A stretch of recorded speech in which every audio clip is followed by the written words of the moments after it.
Hello, everyone, and welcome to this session at London's Calling. We'll be talking about the Salesforce B2C solution architect. There is a new pyramid in town.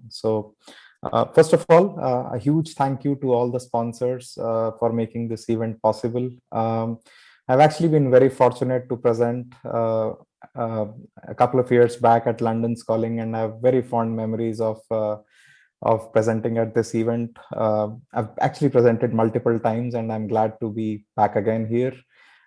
Virtual this time, but I'm hoping that this comes back to the usual format sometime in 2022. So we'll get started. Um, this is the agenda. We'll talk about the pyramids because when you talk about Salesforce certifications, you do talk about pyramids because they are the pinnacle of success in the Salesforce ecosystem. Then I'll talk about my preparation, how I prepared for this particular credential, my experience of the exam, the overall roadmap as I understand for the B2C architect credential. And then if you have any questions, just leave them in the chat, and then I'll get to them. Okay, so let's talk about the pyramids. Who's an architect? Architect is a person who's responsible for inventing or realizing a particular idea or a project. And being a Salesforce architect is a very rewarding career option. And we have seen that for the last several years, where some of the most prominent names from the Salesforce community are all architects.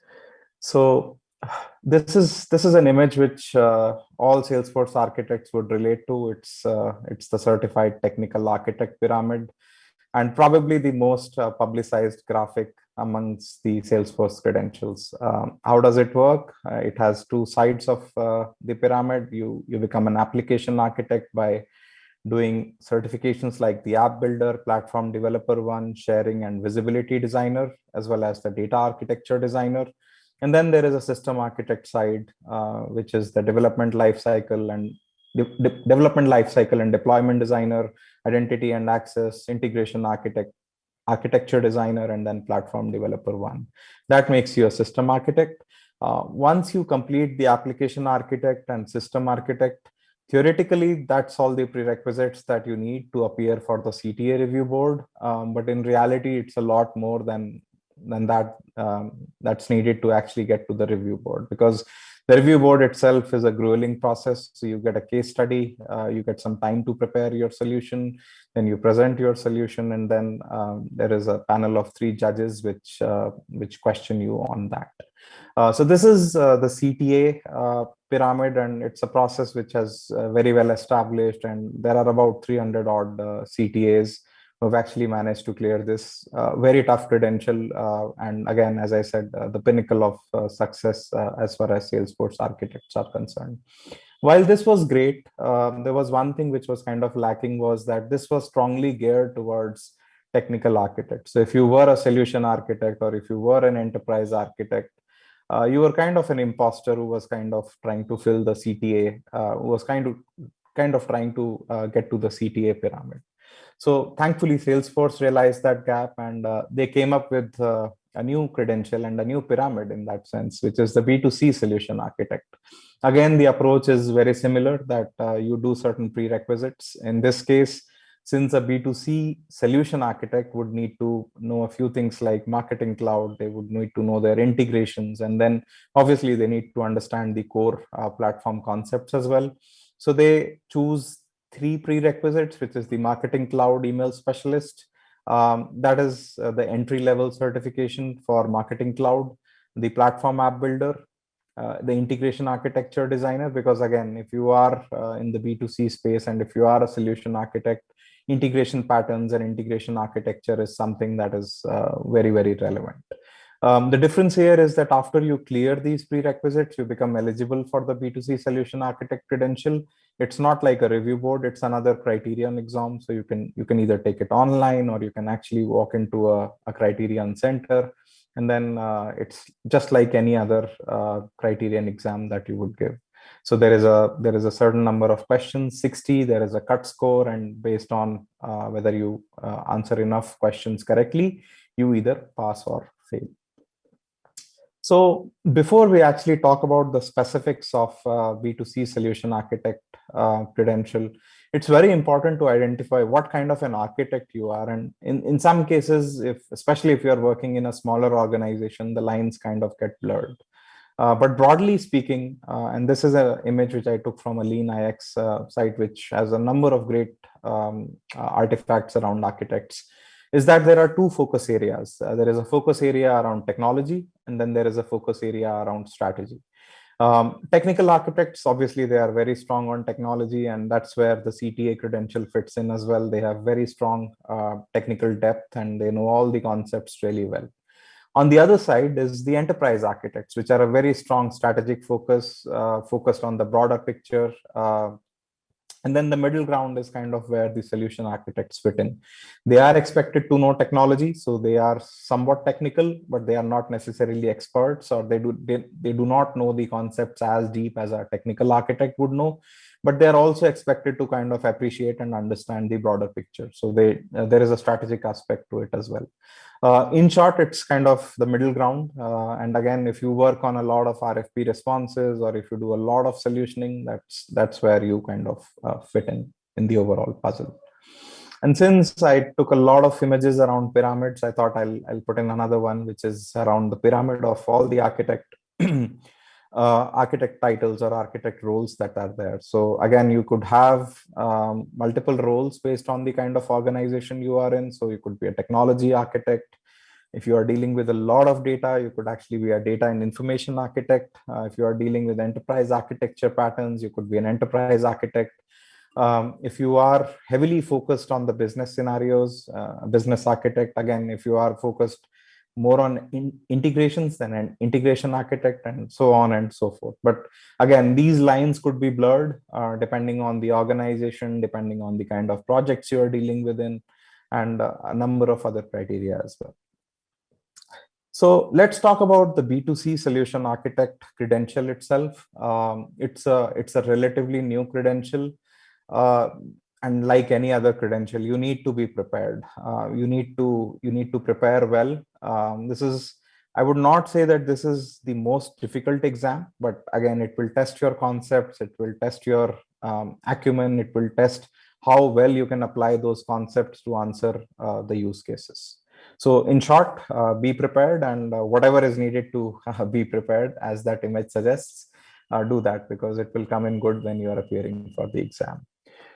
So my approach to preparing for this credential was relatively simple. And again, this is an approach which I've actually followed throughout the 13 years that I've been a part of the Salesforce ecosystem.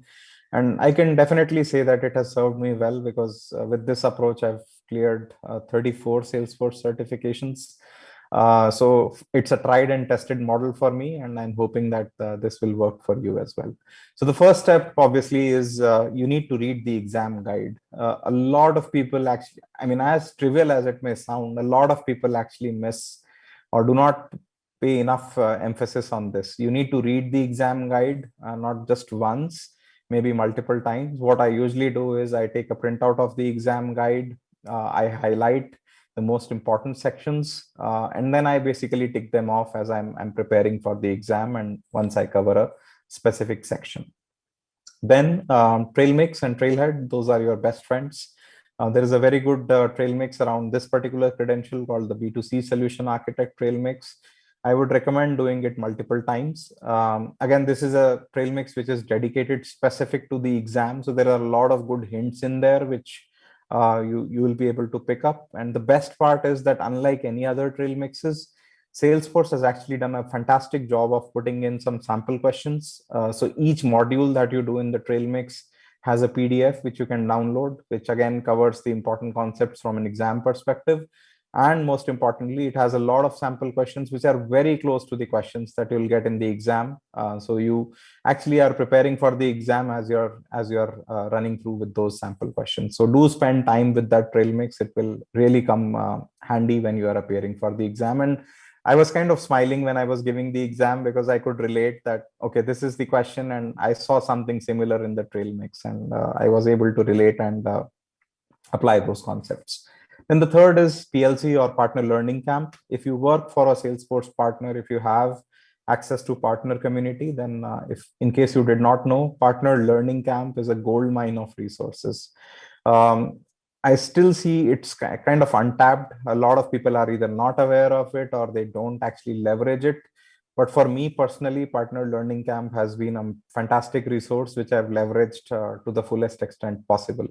And again, for this particular credential, B2C Solution Architect, Salesforce has put together a number of courses which will actually walk you through some key concepts and the concepts for the exam as well. So I highly recommend taking that PLC course. It will actually help you prepare well for the exam. So what all do you need to cover? Obviously, the exam guide will give you a good idea, but the B2C solution landscape is pretty broad. So you have the core platform, and then you have sales, service, marketing, community, analytics, commerce, IoT. Realistically speaking, you may have worked on some of these, but it would be really very difficult to find anybody who has actually worked on all of these. Does that mean that you'll not be able to pass, or does that mean that you'll not be able to answer questions around some of the topics that you have not worked on? Not necessarily. If you do the trail mix, if you do the PLC courses, then I think it gives you sufficient coverage so that you can actually pass the exam, or at least apply your concepts to make logical guesses, which should hopefully go right in some cases. So for example, I come with a very strong commerce background, but a lot of people actually ask me that I've never worked on B2C commerce because it's not an open ecosystem. You need to be a B2C commerce partner to get a sandbox, to get certified. So can I actually pass this credential if I've never worked on B2C commerce? The answer is yes. I mean, technically it's not impossible because the trail mix, the PLC covers everything. So even if you do not have hands-on experience, but you understand the concepts and you're able to apply them, then you will be able to answer the questions. The best part about it is there will be no questions around syntax, like how do you do this? Everything will be use case driven. So for example, there is a use case around a multi-cloud scenario which involves commerce, marketing, and core platform, and they'll ask you for recommendations in terms of what is it that you should do in terms of the solution. So everything is use case driven, and again, it kind of takes away the syntactical piece or some of the pieces that you typically need hands-on experience with. And then, as I said, PLC, they have done a fantastic job. And this is what the PLC courses for B2C Solution Architect look like. And then, as they say, that scale that Ruth Mountain to build your multi-cloud capabilities. So when I was appearing for this exam, they used to call it cross-cloud scenarios. And then Salesforce marketing team kind of changed or rather flipped it to multi-cloud implementations. So if you look at the bottom, you have the foundational courses, which are like building on the core concepts, like a single source of truth, because when you have multiple cloud, sales, service, marketing, commerce, then although they are sharing information, but again, there can only be a single source of truth, which is kind of being passed around everywhere. Then there is profile data strategy. Anytime you make changes to a profile anywhere, it should be able to sync to other sources. Platform data flow, how does data flow from one cloud to the other? Journey mapping in terms of how you map out a journey for a customer, and then executive alignment. And then it kind of goes a little bit more to the advanced concept. So multi-cloud commerce, as I said, you are expected to know the key concepts of commerce, multi-cloud service, things like service chat, digital engagement, retail scheduling, multi-cloud marketing, transactional messaging. You need to differentiate between Pardot and Marketing Cloud. Again, basic concepts, nothing very fancy, but you need to know the concepts for sure. Identity and integration, which is obviously very important. Privacy, integration options. There is a little bit of MuleSoft. So you will actually get to learn MuleSoft as well as part of this particular credential. And then personalization and segmentation, which is, again, you're talking about multi-cloud implementations and how you segment and personalize the overall customer experience. And then some key concepts around advanced customer journeys. How do you engage the customer? How do you reward them? And things like that. And then finally, once you have done everything, you are ready for this particular credential. So all in all, as I said, the best part of the exam is it's completely use case driven. And the way I approach it is in 4 steps. So the primary key. How do you identify your customers across clouds? Second is your data strategy. What kind of data should I store in each cloud? So for example, if it is commerce data or if it is order data, then it makes a lot of sense to store it in Commerce Cloud. If it is data related to cases, then you should probably be storing it in Service Cloud. How do you sync profiles? So for example, customer has a profile on Commerce Cloud because they are on a storefront and there is some cases. So they have a Service Cloud profile as well. How do you sync information between these two profiles is again very, very important. And again, what kind of volumes are you dealing with? Is it a large data volume or an LDV use case? And if so, how do you make sure that whatever tools you're using or whatever your architecture is can justify those particular data volumes? To give you some examples, Salesforce has built what they call as connectors or solution kits between these multi-cloud implementations. So for example, for Commerce Cloud and Marketing Cloud, there is a connector. What does it help with? You can actually trigger messaging based on shopper activity. So it kind of allows you to send 3 categories of emails, transactional emails. So for example, you created an account, you reset your password, or you confirmed an order, it can send out some automated emails.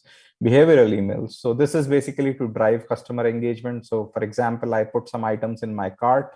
I never really checked out. So you want to remind me that I have some items in my cart, but I have not really ordered them. So you could basically send out a reminder and maybe sweeten the deal by ordering a discount. You could also segment based on past purchases. So for example, if you have been buying a lot of sports equipments and then Wimbledon is coming up or Ashes is coming up and you want to buy certain other equipment. So that could be a good idea to engage the customer in.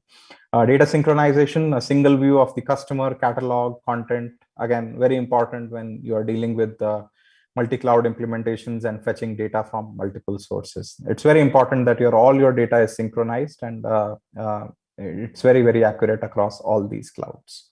Another example, which is very common, is Commerce Cloud and Service Cloud. I was on a storefront, I tried to place an order, didn't go through. I'm pissed off, I want to raise a case, or I want to talk to a customer support. That's where you integrate commerce and service. And again, there are other use cases. I want to see all my cases in a single snapshot. So single view of customers and orders and potentially my cases as well. Simplified case creation. I don't want to be put on a hold of 30 minutes to raise a case for a 500-pound transaction that I just did. Order on behalf of, I want to gift something to my wife, or Christmas is coming up and I want to send out gifts to my family. So I should be able to do that. And again, I should be able to leverage Service Cloud for any issues that I face during that particular process. So Salesforce calls these B2C solution kits. And again, it can connect commerce to marketing, service, and I believe over a period of time, they've actually added sales and other clouds as well. And then the best part is they've actually covered all the prominent use cases really well. So for example, if you want to view order history, if you want to cancel orders, if you want to order on behalf of other users, if you want to tackle the abandoned cart use case and remind customer that there are items in their cart, if you want to personalize their recommendations based on their past purchasing history or otherwise, if you want to just send out transactional emails, or if you just want to offer some discounts based on the buyer group or any other promotion that's currently running.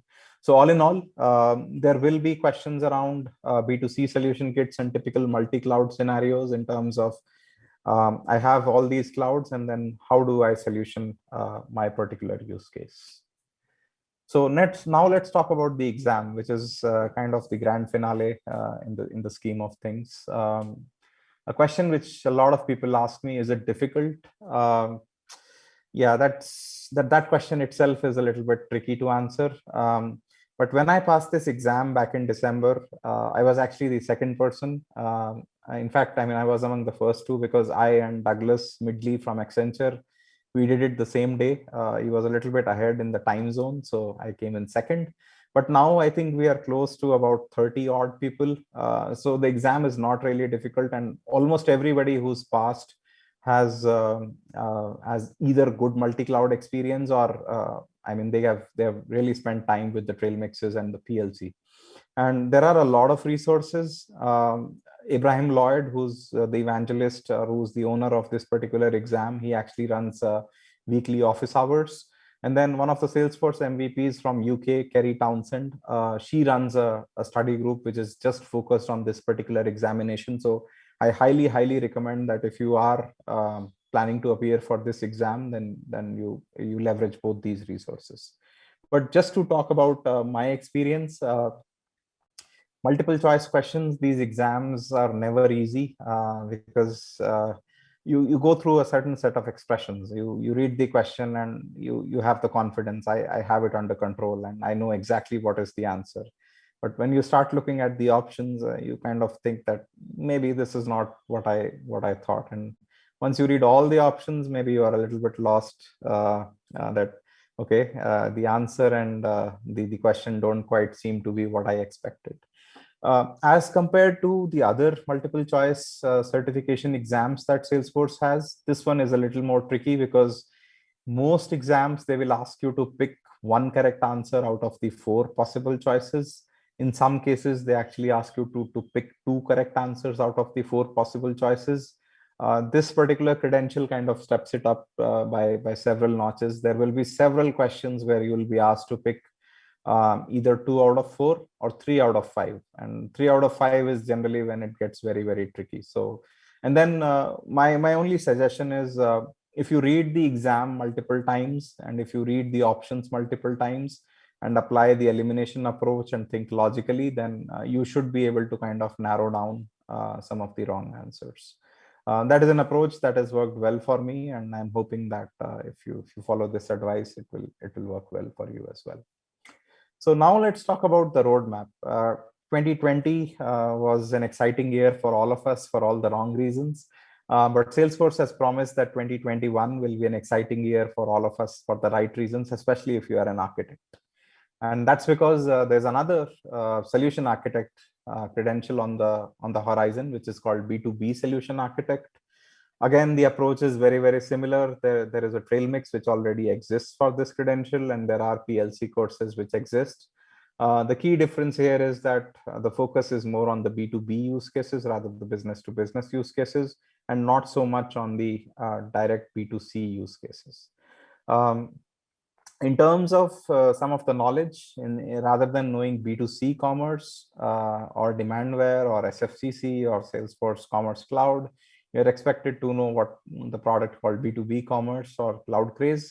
And then you are expected to know Pardot. And again, there is a B2B play around a lot of the other products as well, which if you know them, then it will serve you well for this particular credential.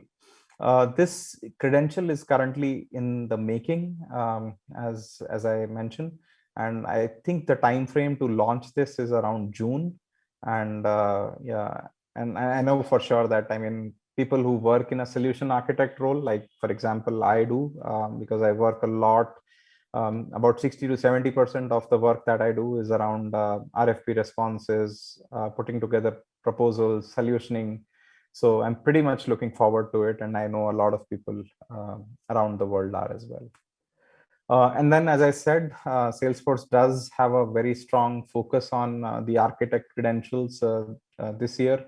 So Salesforce Solution Architect, B2C and B2B, it's kind of, you're able to, and as I said, cross-cloud, they call it multi-cloud now. You have multi-cloud experiences, you have expertise in customer experiences, you can champion business values. And then the big one is the Salesforce Enterprise Architect. And I know there are active discussions around this, and the plan is to launch this sometime this year. It says FY22 because Salesforce typically uses a different terminology. So as far as Salesforce is concerned, effective 1st of Feb, we are already in FY22.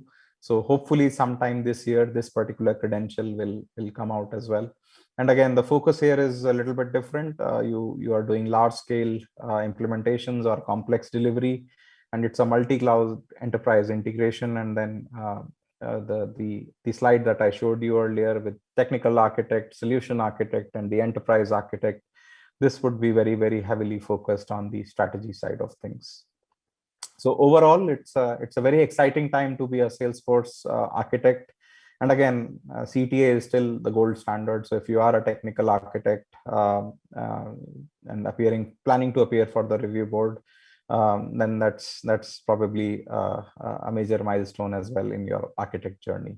But overall, opening up the Salesforce architect ecosystem to solution architects and enterprise architects, I believe that this is a major paradigm shift and a much needed gap that Salesforce has filled. And I'm just looking forward to these credentials. And with that, I come to the end of my presentation, and I thank you for watching this. And I wish that you enjoy the rest of the conference. Thank you very much.